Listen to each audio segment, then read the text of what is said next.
All right, so good evening, everybody. I'm glad you can hear me. My name is Daishi, and I'm speaking to you from Boston. And I have to say, it's just very heartening. We have a very small, dedicated group of people out here in Eastern Massachusetts who sit together every Thursday, most of the time online, occasionally in person. And I'm seeing some of you here tonight intermingling with my Village Zendo stream of the Dharma, and it's great to have that kind of cross-pollination. I hope there's a lot more of it in the future. So thank you everybody for being here. Um, What I'd like to explore with you this evening is renunciation and some of the ways that Zen practice invites this very powerful and I think underappreciated tool into our lives. And I'd like to do this by sharing a few stories. Uh, The first is from China, from about 1,000 years ago. The second is from 25 years ago. The third is from 12 years ago. And the fourth and final story this evening is from about a week ago. So we'll start with 1,000 years ago, somewhere in China. Case 46 in the Mumonkan, the Gateless Gate, um, a koan called Step Forward from the Top of a Pole. Master Sekiso asks, from the top of a pole 100 feet high, how do you step forward? And it goes on, an ancient master adds, one sitting at the top of a pole 100 feet high, even if they have attained it, has not yet been truly enlightened. They must step forward from the top of the pole and manifest their whole body in the 10 directions. From the top of a pole 100 feet high, how do you step forward? So in the Zen literature, the 100-foot pole is a symbol of great realization, complete enlightenment. So the koan is asking, fine, you've arrived. Now what? You've attained it. How do you function? How do you express yourself? What comes next? And maybe this 100-foot pole, this idea of great enlightenment, feels too precious, um, too out of reach, too lofty for many of us. So let's half it and then some and consider a 36-foot pole. You've done something uh, great this week. You got your steps in, you shoveled a neighbor's walkway. You've been sitting zazen every day for a year. You got the promotion you've been working for, these genuine, wonderful peaks. And what's next? Or maybe that still feels high, and we should come all the way down to the 1-foot pole. You're here, wherever you are, New York, Boston, Denver, Japan. I see people from all over the world, and you made the effort to show up, to climb the pole of right now. And here's the vista. These are the sounds. Uh, what will be your next step? And and before we leave this poll, let's consider that it doesn't only extend upward, because the great realization of Zen does not separate samsara from nirvana. It extends in all directions. It is not separate from being wrapped in shame, in fear, in rage, in compulsion, and confusion. And maybe that's the pole you recognize right now, the one going down. So wherever you are on this pole of experience, the peak of Kensho, the pleasure of a good day, the intimacy of the ordinary, or the horrors of what is possible. The koan asks the same question. How do you take a step? Because Zen practice invites us uh, to recognize the next step, not somewhere else, not later, but already unfolding right here. And just like the 100-foot pole connotes peak experience, and it's really much more than that, I think this taking a step connotes forward progress, going onwards to elsewhere, perhaps to find a 108-foot pole.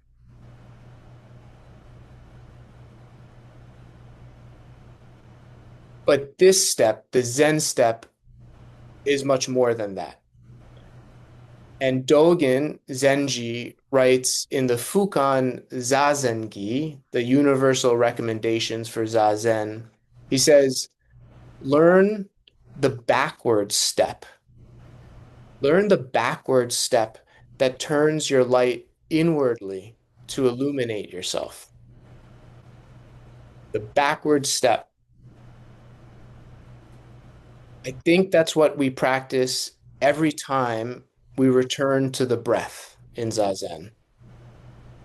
However enticing the peaks, however devastating or mundane the lows, we step back and return over and over, step by step. Uh, and you ask, like, return to where? We just keep returning to returning. Um, when giving a Dharma talk, uh, I have sometimes painfully noticed that one can't help but talk, to use words. And I fully appreciate how tricky and sticky words can be. Um, our tradition, Zen, knows this fully well. In fact, the very quote I just read from Dogen opens actually with this line: cease from practice based on intellectual understanding, pursuing words, and following after speech. And then he goes on to say, and learn the backward step that turns your light inwardly to illuminate yourself. And yet, here I am in the Dharma position of giving a Dharma talk with words. And as I mentioned, I want to use this time to dust off a word, renunciation. Um, not letting go, not uh, releasing or allowing or dropping. Those are very fine words and great ingredients, in our life, but they float a little. They're soft at the edges. And renunciation is different. It has spine. It allows for a kind of strength and determination that this practice sometimes requires. Renunciation is the formal rejection of something, typically a belief, a claim, or a course of action that the renunciant has previously enjoyed or endorsed. So, embedded in the definition is a changing of course, a changing of one's mind. And it comes from the Latin renunciare, to proclaim or report against, to make public, to declare. And it is not currently in fashion. Renunciation is not in vogue. I think to contemporary ears, it can sound antiquated, dogmatic, moralistic, uh, rigidly tethered to unambiguous notions of right and wrong. And I think it has probably carried all of those features at various points in its history, I'm sure. But I want to share how it has shown up in my own practice in ways that feel really quite different from any of that, and for which I'm genuinely grateful. So 25 years ago, second story. 25 years ago, I started to stop smoking. I smoked and then I didn't. I smoked just a bit. I smoked and it didn't matter. I smoked and it mattered a lot. I never smoked a pack a day. I smoked socially. I smoked alone. I only smoked once a week. I smoked and I didn't even think about it. I smoked and I thought about it constantly. I smoked and I felt great. I smoked and I felt sick and ashamed. I smoked lights. I smoked reds. I smoked organic tobacco hand rolled. I smoked, and the world's relationship to smoking changed around me. But the moment I knew that I would not smoke is when I was able to hold and savor, strangely enjoy wanting to smoke, the pleading, the craving renounced. And in that renunciation, something opened. And it's a particular kind of freedom that comes from the backward step that Dogen was referring to. Now, the Buddhist concept of renunciation is sometimes translated from the Pali word nekama. And one rendering of that word is not the discipline of renunciation or the burden of renunciation, but rather the pleasure of renunciation. And that really stopped me when I first read it, the pleasure. The Dhammapada, one of the oldest Buddhist texts, points in a similar direction in verse 290. It says, if by forsaking a limited ease, he would see an abundance of ease, the enlightened person would forsake the limited ease for the sake of the abundant. So trade a small comfort for a large one. Give up the cigarette, gain your freedom. It's a very compelling offer, but that, to be honest, was really not my experience with not smoking. Um, and I certainly did not release from smoking or let it go. I stopped and renounced it carefully, repeatedly, step after backward step. And the abundant ease, the Dhammapada kind of dangles. Um, I found that to be, if not a trap, then at least a description of somewhere I never quite arrived. There was no freedom from wanting. The wanting was still there. What I found was something stranger, the capacity for an exquisite intimacy with the wanting itself, not the limited ease of getting what you want, and not the abundant ease of standing clean on some other shore, but the particular quality of not being compelled by what you want, which I should tell you does not always feel good. It does not feel like relief. It can feel very much like sitting in the fire. And that is precisely why I think the proclamatory quality of renunciation matters. Renunciare, to make public, to declare, because this is not something you can quietly allow your way through. It helps. It really helps to say it out loud to yourself at a minimum, or to a teacher if you have one, to a friend, to a community that can hold the container while you make the brave backward step, which is perhaps one of the things we are doing here together right now. What are you not doing right now in order to be here? The backward step is already taken. Third story, 12 years ago. So 12 years ago, I was attending the World Congress on Pain in Buenos Aires, and it's a huge international conference. There are thousands of attendees, dozens of speakers, many hundreds of presentations on cutting edge pain research. And between the sessions, I kind of wandered the exhibition hall. And out of the corner of my eye, I noticed a woman wearing a virtual reality headset. And she looked visibly shaky.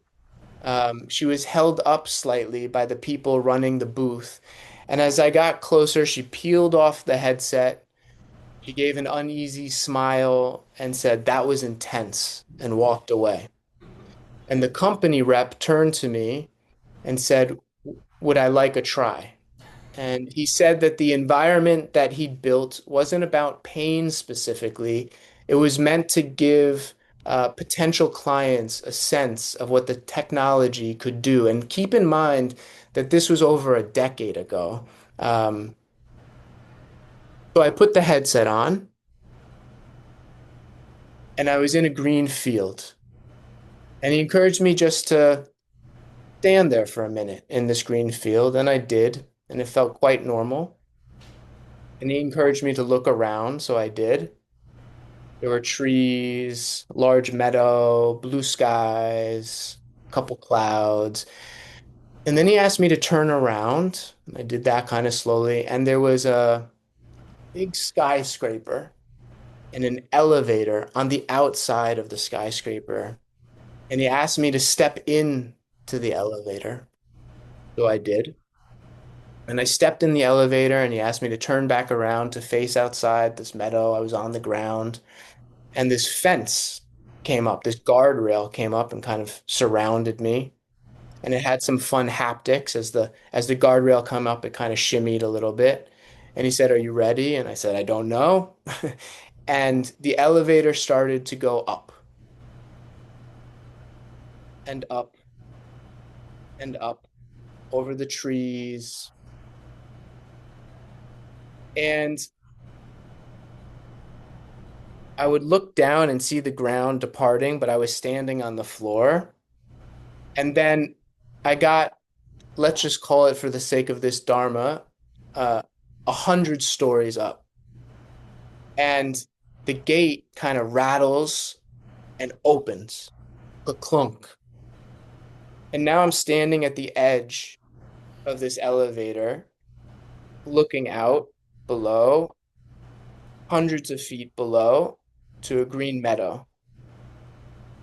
And he says, take a step. And with very shaky, wobbly knees, I clumsily tried to take this step into the abyss, into this free fall, and also into the next step of the convention center in Buenos Aires, Argentina. And what I've come to love about that experience is how clearly it demonstrates the limits of knowing something to be true. I knew with complete certainty that I was in Buenos Aires, standing on a convention room floor.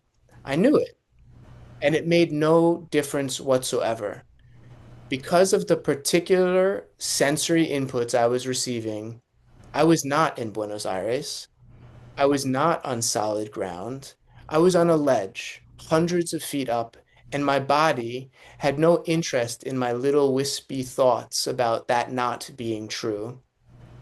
And there was the facilitator asking me to take a step forward. And little me trying to right that angle, one wobbly step at a time. And when the experience ended, I took off the headset and I handed it back, and I put it on when I wanted to, and I took it off when I wanted to. Neither felt particularly charged or overly dramatic. And critically, this simulation was not designed to seduce me into staying, to give the simulation more of my attention. It was not optimizing for my continued engagement. There was a clear beginning and a clear end, a clean moment of putting it on and taking it off. The virtual world and the real world were not intermingled. The boundary was very obvious. A last story, 5 days ago. So 5 days ago, unlike the VR headset, which I put on when I wanted to and I took off when I wanted to, and again was not designed to seduce me into staying, I was in a hotel room in New Jersey alone, working on an academic presentation. And I find that kind of work very difficult. I'm totally in my head, just tapping away, creating words from thoughts, writing, editing, and then doubt. Uh, then nothing. Then the fingers just kind of resting on keys, A, S, D, F, J, K, L, semicolon. They're poised, but they're not doing anything. They're just stuck. And then a spastic flinch. It's almost like a glitch. My left thumb finds the command key, and my middle finger extends effortlessly to the T for a new tab. And it's actually only then, with the tab already open, that awareness arrives. Only then do I think Facebook, YouTube, the Times, LinkedIn, as if the hand moved before the mind. And then I struggle. My thumb hits the command key again, and my ring finger hits W. The tab is now closed. And it's funny, not funny, how many times that happened to me in a single evening. So I'm in the early days of getting genuinely curious about the habits and compulsions I've developed around screens. I don't even know exactly how to name what needs renouncing. Is it media, technology, this blur between real work and endless distraction? Unlike smoking, I can't simply put the whole thing down and walk away. unlike the VR headset, there's no clear moment of putting it on or taking it off. It's just intermingled with legitimate work, with staying connected to people I love, and with how I even get here right now to practice with you, right? But intermingled doesn't mean indistinguishable. And I'm not sure exactly what to renounce is not the same as there's nothing to renounce. What I notice is this, um, cognition alone does not protect. Knowing it's a trap does not spring the trap open. I have to actually practice the backward step over and over, the same way I return to the breath, the same way I once set down the cigarette and sat with the wanting. Not to arrive somewhere clean and free, but to get intimate with the compulsion itself, close enough to see that it's not me. And I think that's the invitation of renunciation. Uh, Not to be rid of wanting, but to stop being run by it. And to make that turn, even one time, even closing one tab, making that public to oneself is enough. It's real enough that it makes it material and embodied.